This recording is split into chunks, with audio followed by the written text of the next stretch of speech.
क्या है? आदत बुरी सुधार लो बस हो गया भजन। हमारी कितनी बुरी आदतें हैं या हम क्या क्या करते हैं ये दो ही लोग जानते हैं, या तो भगवान जानते हैं या हम जानते हैं, ये कोई नहीं जानता। अपनी बुरी आदतों को सब जानते हैं कि हम क्या क्या बुरा करते हैं या हम क्या गलत करते हैं। उन आदतों को ही यदि श्रेष्ठ कर दिया जाए, उन्हीं को संभाल लिया जाए, बस भजन हो गया। तो भजन की विधि में एक विधि क्या है? क्षमा। सबको क्षमा करो। बंधुओं, ये धर्म के 10 लक्षण नहीं, राम जी के 10 लक्षण हैं। तो पहला लक्षण क्या है? धृति, धैर्यवान। धैर्यवान बनो। एक गौरैया पक्षी होता है, उसकी एक मधुर कथा मैंने पढ़ी। उससे ज्यादा धैर्यवान कोई नहीं है। एक बार इस गौरैया पक्षी की एक कृति से पूरे विश्व में प्रलय आ गया था। छोटा सा पक्षी होता है गौरैया पक्षी। तो एक गौरैया पक्षी समुद्र के किनारे एक मंदिर था, उस पर एक वृक्ष था, उसमें उसका घोंसला था गौरैया पक्षी का। तो गौरैया पक्षी वहां रहता था या रहती थी। उसने कुछ अंडों को जन्म दिया, उन अंडों की रखवाली करती थी और बड़ी अपने मित्र आदियों को कहकर के जाती थी, जब कहीं भोजन करने जाती थी, कुछ दाना चुगने जाती थी, कि मेरे अंडों का ध्यान रखना, मेरे बालक हैं, इनका ध्यान रखना। उसको बड़ी उत्सुकता थी, पहली बार मां बनने वाली थी, मेरे बालक कैसे होंगे उनको देखने की बड़ी प्रबलता थी उसके भीतर।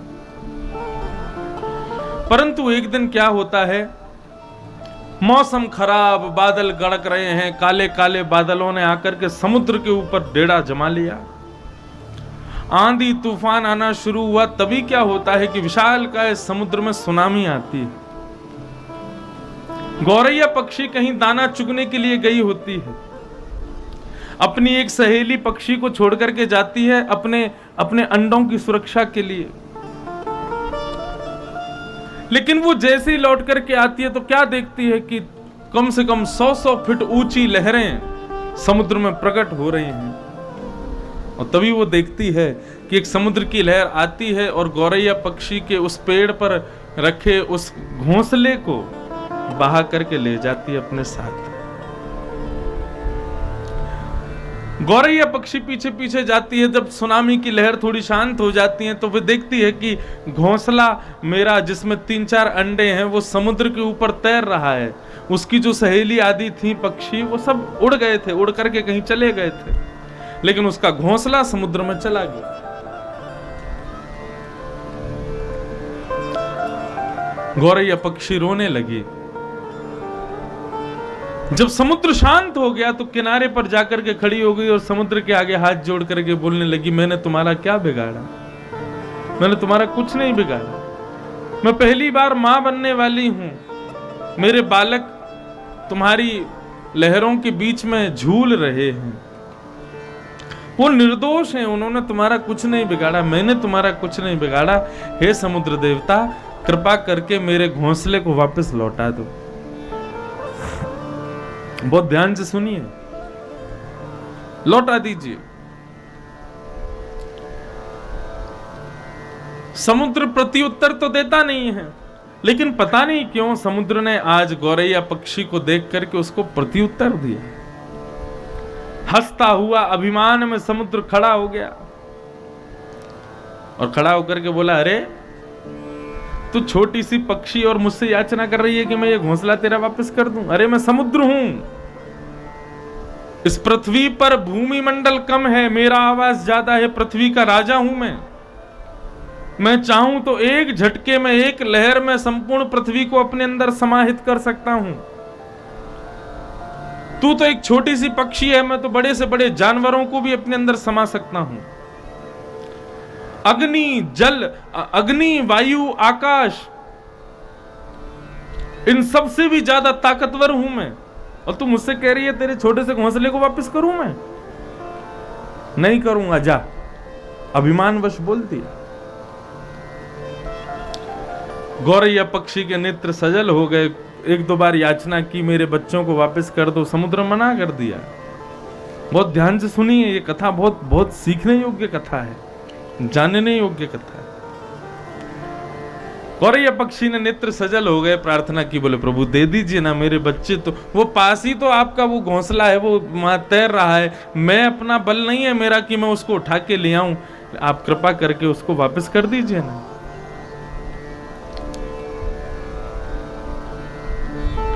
तब भी समुद्र ने वापस नहीं किया।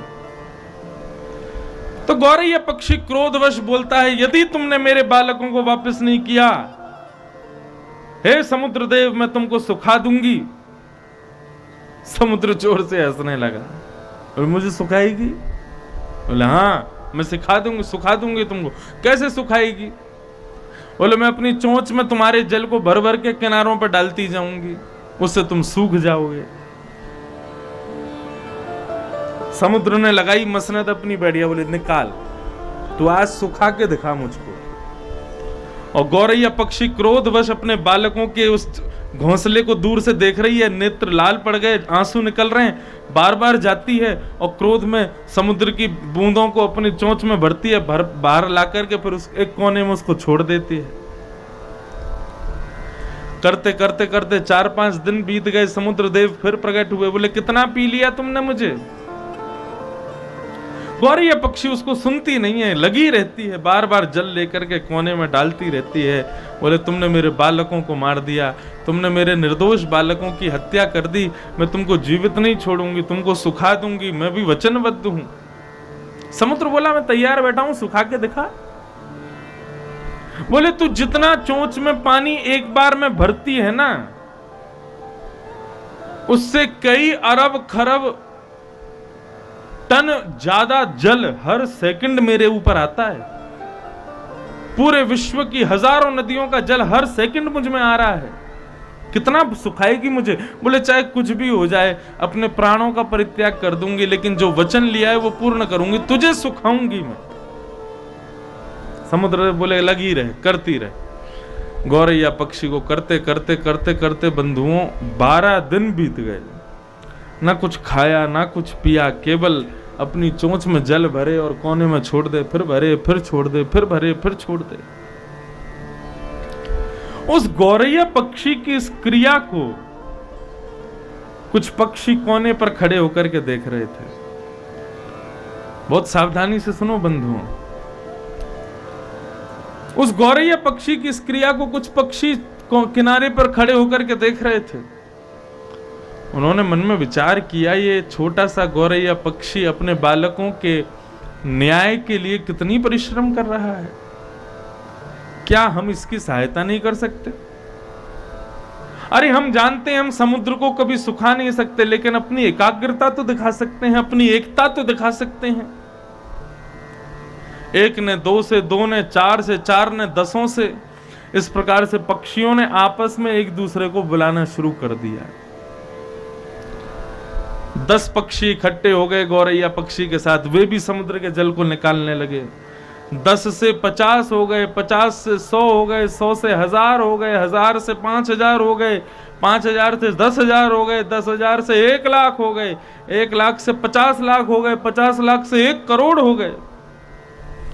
1 करोड़ पक्षी एक साथ एक किनारे पर बैठ करके समुद्र के जल को मुख में ले रहे हैं और कोने में फेंकते जा रहे हैं। 1 करोड़ पक्षियों के समूह ने आमंत्रण किया तो महाराज कम से कम 10 करोड़ पक्षी समुद्र के जल को अपनी चोंच में भर के किनारे पर डालने लगे। 10 करोड़ पक्षियों ने आह्वान किया, 100 करोड़ पक्षी इकट्ठे हो गए। 125 करोड़ तो भारत की जनसंख्या है। 100 करोड़ पक्षी समुद्र में से जल निकालेंगे। आकाश मार्ग से देखोगे तो जितनी दूर तक हमारी नजर जाएगी, आधे में पक्षी दिखाई देंगे, आधे में समुद्र दिखाई देगा। आधे से भी ज्यादा समुद्र के ऊपर किनारे पर ही सही 100 करोड़ 125 करोड़ पक्षी अपनी चोंच में जल भर रहे हैं और कोने में छोड़ रहे हैं। इतने में ही नारद जी महाराज आकाश से जा रहे थे। जैसे ही आकाश से जाने लगे तभी नारद जी देखते हैं कि पूरे विश्व भर के पक्षी एक साथ समुद्र के किनारे एक छोटे से गौरैया पक्षी के बालकों की रक्षार्थ, उसके बालकों को न्याय दिलाने के लिए उसकी सहायता कर रहे हैं और समुद्र के जल को मुख में भर भर के कोने में फेंक रहे हैं। करोड़ों पक्षियों के उस समूह को, उस झुंड को जब नारद जी ने देखा, नारद जी ने जांच पड़ताल की कि भैया ये पक्षी समुद्र के किनारे इतने सारे पक्षी क्या कर रहे हैं, तब पता चला बोले गौरैया पक्षी को अभिमान दिखाया समुद्र ने, तो उसने उसको कहा है कि मैं तुझे सुखा करके मानूंगी। तो उस गौरैया पक्षी के इतने सारे पक्षी सहायता कर रहे हैं इसको समुद्र को सुखाने के लिए।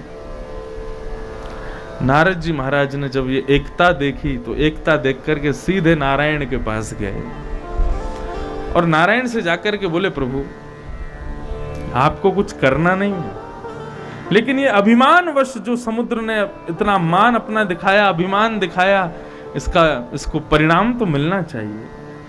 इस संसार में कोई छोटा बड़ा नहीं है, तो गौरैया पक्षी छोटा है तो उसके मान का इस प्रकार से अपमान किया इस समुद्र ने, ये उचित बात नहीं है। आप कृपा करके अपने सुदर्शन चक्र को आदेश कीजिए कि वो सुदर्शन चक्र समुद्र के ऊपर जाकर के अपने आप को इतनी द्रुत गति से चलावें कि उनसे निकलने वाले तेज से ये समुद्र सूखने लग जाए।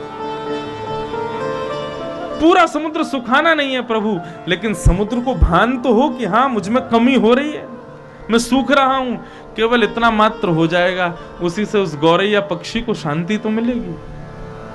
भगवान ने जब नारद जी की इस बात को सुना तो भगवान प्रसन्न हो गए और भगवान ने सुदर्शन चक्र को आदेश किया, सुदर्शन चक्र जाओ, इतनी द्रुत गति से चलना कि समुद्र का पानी सूख जाए और 12 सूर्यों की किरण को साथ लेकर के जाना। मतलब 12 सूर्य एक साथ आकाश में यदि प्रकट हो जाएं, एक सूर्य ने हालत खराब कर रखी है, यदि 12 सूर्य आकाश में आ जाएं तो क्या होगा, हमारा जल जाएगी पृथ्वी। भगवान ने कहा 12 सूर्यों की किरणों को अपने में समेट करके जाओ और इस समुद्र को सुखा दो जाकर के।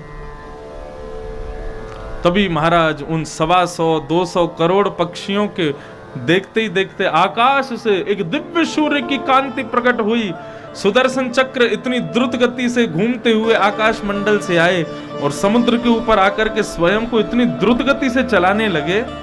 12 सूर्यों का जब तेज समुद्र पर पड़ा तो क्या हुआ, एक सूर्य समुद्र की कितनी भाप उठाता है समुद्र में से। ये जो बादल बनते हैं समुद्र में से ही तो उठते हैं, एक सूर्य की देन होती है ये बादल। 12 सूर्यों के समान तेज जब उस सुदर्शन चक्र ने प्रकट किया, उसके तेज से समुद्र सूखने लगा, समुद्र का जल खत्म होने लगा, समुद्र में विद्यमान बड़े बड़े जीव जंतु मरने लगे, समुद्र में विद्यमान बड़े बड़े जो वेल मछली आदियां हैं वे सब समुद्र देव से प्रार्थना करने लगी, हे देव हमको बचाओ, हम मर रहे हैं यहाँ पर, ये सुदर्शन चक्र हमको सुखा रहा है। जैसे समुद्र ने देखा कि मेरा जल तो बिल्कुल मानो जितनी पृथ्वी बची थी उतना ही जल रह गया था, समुद्र को लगा कि अब मैं सूख जाऊंगा अगले कुछ मिनटों में। तुरंत समुद्र देव प्रकट हो गए, सुदर्शन चक्र से प्रार्थना करने लगे, बोले प्रभु मेरा अपराध क्या है, आप मुझे क्यों सुखा रहे हैं, अरे बहुत सारे बालक हैं मेरे, सब मर जाएंगे, सब जीव जंतु मारे जाएंगे, इस प्रकार से सुखाओ मत मुझे। सुदर्शन चक्र बोले आज तू भगवान से भी प्रार्थना करेगा तो भी तू नहीं बचेगा, तू तो सूखेगा आज। नारद जी के पास गया समुद्र, नारद जी से प्रार्थना करने लगा, बोले प्रभु मुझे बचाओ। बोले तेरी रक्षा अब केवल एक ही कर सकता है, कौन? बोले किनारे में अपनी चोंच में भर के पानी को कोने में फेंक रहा वो गौरैया पक्षी, जा करके उसके चरणों में दंडवत प्रणाम करके उसकी क्षमा को स्वीकार करके ला। जब वो तुझे क्षमा करेगा तब सुदर्शन चक्र शांत होगा। समुद्र देव अपने संपूर्ण परिकर के साथ कोने में आए, गौरैया पक्षी के घोंसले को और उसमें रखे 4 अंडों को लेकर के गौरैया पक्षी के चरणों में रख करके समुद्र देव ने जब दंडवत प्रणाम किया और गौरैया पक्षी ने अपनी दोनों भुजाओं से जब उसको क्षमा दान दिया, तब सुदर्शन चक्र शांत हुए, पुनः लौट करके गए। वर्षा हुई, वर्षा में जितना जल समुद्र का सींचा था सब समुद्र को वापस प्रदान कर दिया, समुद्र फिर से यथावत रूप में आ गया। ये ताकत है क्षमा की, और यही ताकत है धैर्यता की, धैर्यवंतता की, और ये ताकत है श्री राम की। इसलिए बंधुओं, ये जो 10 लक्षण यहां बताए जा रहे हैं ये साधारण नहीं है, इनको जीवन में उतार लेना। पहला लक्षण, धैर्यवान रहो। धैर्य का मतलब आलस्य नहीं होता। धैर्य का मतलब ये नहीं होता कि कोई काम करना है और तुम कहो कि महाराज जी ने कहा धैर्य धारण करो। धैर्य धारण करो क्या बोले? सोफे पर लेटे रहो थोड़ी देर, ज्यादा जल्दीबाजी मत करो। आलस्य नहीं, धैर्यता। धैर्यता का मतलब क्या होता है? अपने कार्य को, अपनी क्रिया को लग करके करते रहना, उसमें पीछे ना हटना, हार ना मानना, किसी भी प्रकार से उस कार्य में स्वयं को विफल असफल न होने देना, इसको कहते हैं धैर्यता।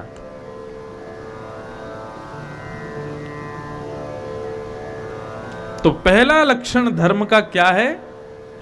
धैर्य। दूसरा लक्षण धर्म का क्षमा। ये तो लिखने लायक लक्षण है। अगर आप लोग कागज पेन लाए हो तो लिख लो, नहीं लिख सकते तो घर जाकर के लिख लेना। ये धर्म के 10 लक्षण अपनाने हैं, यही हमारी 3 दिन की दक्षिणा है। ये आपको करना ही है। पहला, धैर्यता लाओ। अपने भीतर क्षमा लाओ, धृति क्षमा। और तीसरा लक्षण है दमो। दमो किसे कहते हैं? दमन करना। दमन मतलब दमन किसका होता है? इंद्रियों की इच्छाओं का दमन होता है।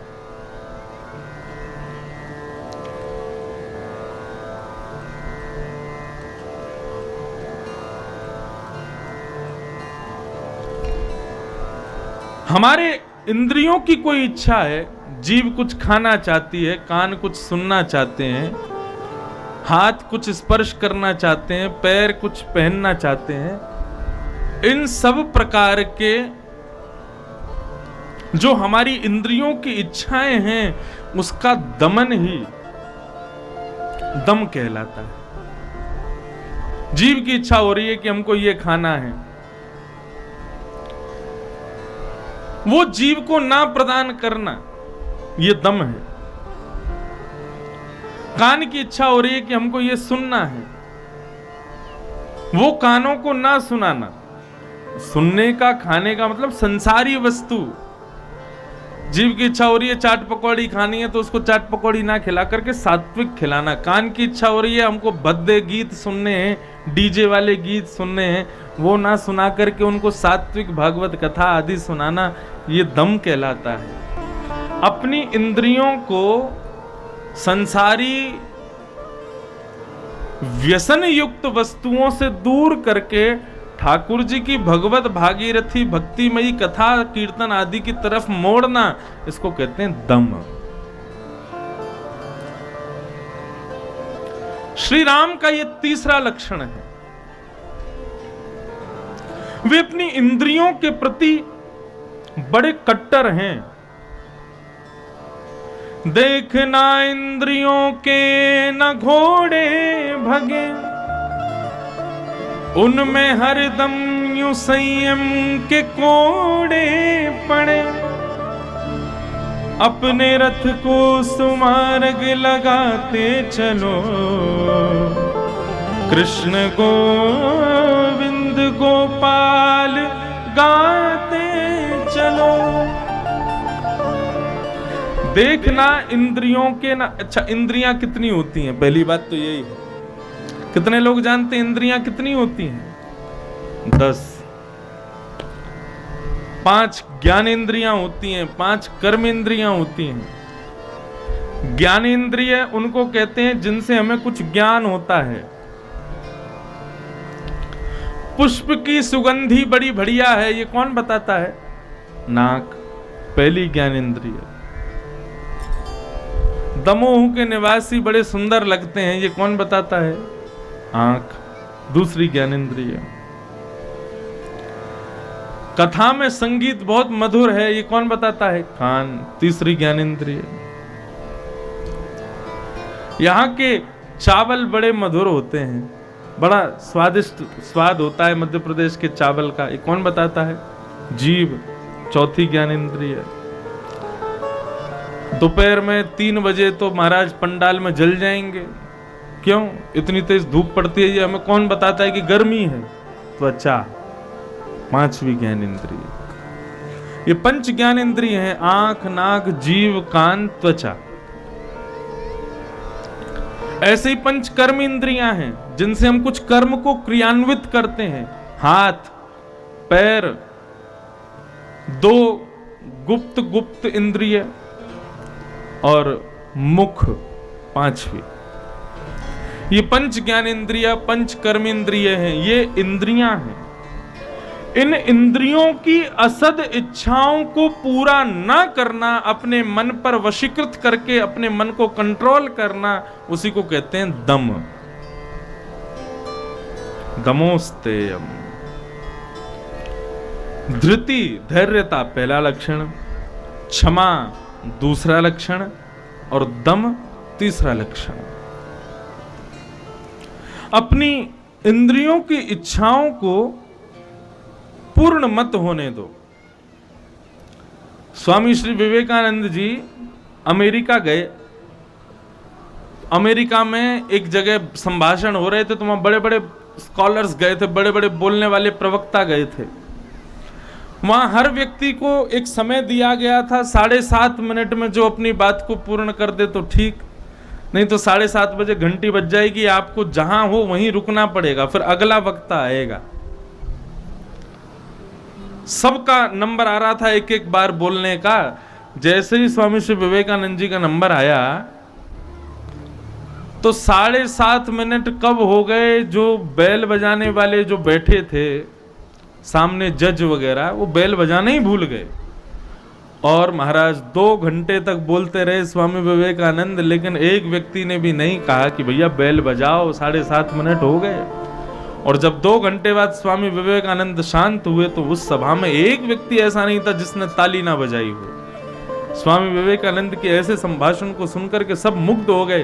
तभी एक अति सुंदर कन्या दौड़ करके मंच की ओर आई और मंच की ओर आकर के स्वामी विवेकानंद से बोलती है कि मुझे आप बहुत पसंद हो, आप मुझसे ब्याह कर लो। स्वामी विवेकानंद बोले मुझे एक कारण बता दो ब्याह करने का, मैं कर लूंगा। तो उसने कहा कि मैं आप जैसे श्रुधि वक्ता, श्रुधि बुद्धि वाले पुत्र को जन्म देकर के सौभाग्य का अनुभव करना चाहती हूं। मैं अपने आप को सौभाग्यशाली मानूंगी कि मेरे यहां आप जैसा पुत्र हो, आपसे ही हो। स्वामी विवेकानंद मंच से उतरे, उसकी 3 परिक्रमा लगा के उसके पैर पढ़ करके बोले मैं आपको अपने जैसा पुत्र दे पाऊं उसकी गारंटी नहीं है, लेकिन आज से मैं ही आपका पुत्र हूं। हे मैया मुझे प्रणाम स्वीकार करो, मैं ही आपका बेटा हूं। आज से मैं बेटा दे पाऊं नहीं दे पाऊं, मेरे जैसा हो नहीं हो, दुष्ट हो कैसा हो मुझे नहीं पता, लेकिन अगर मैं अच्छा हूं, मैं श्रुति हूं, तो लो 3 परिक्रमा लगा के प्रणाम करते, मैं ही बेटा हूं आज से आपका। ठीक है।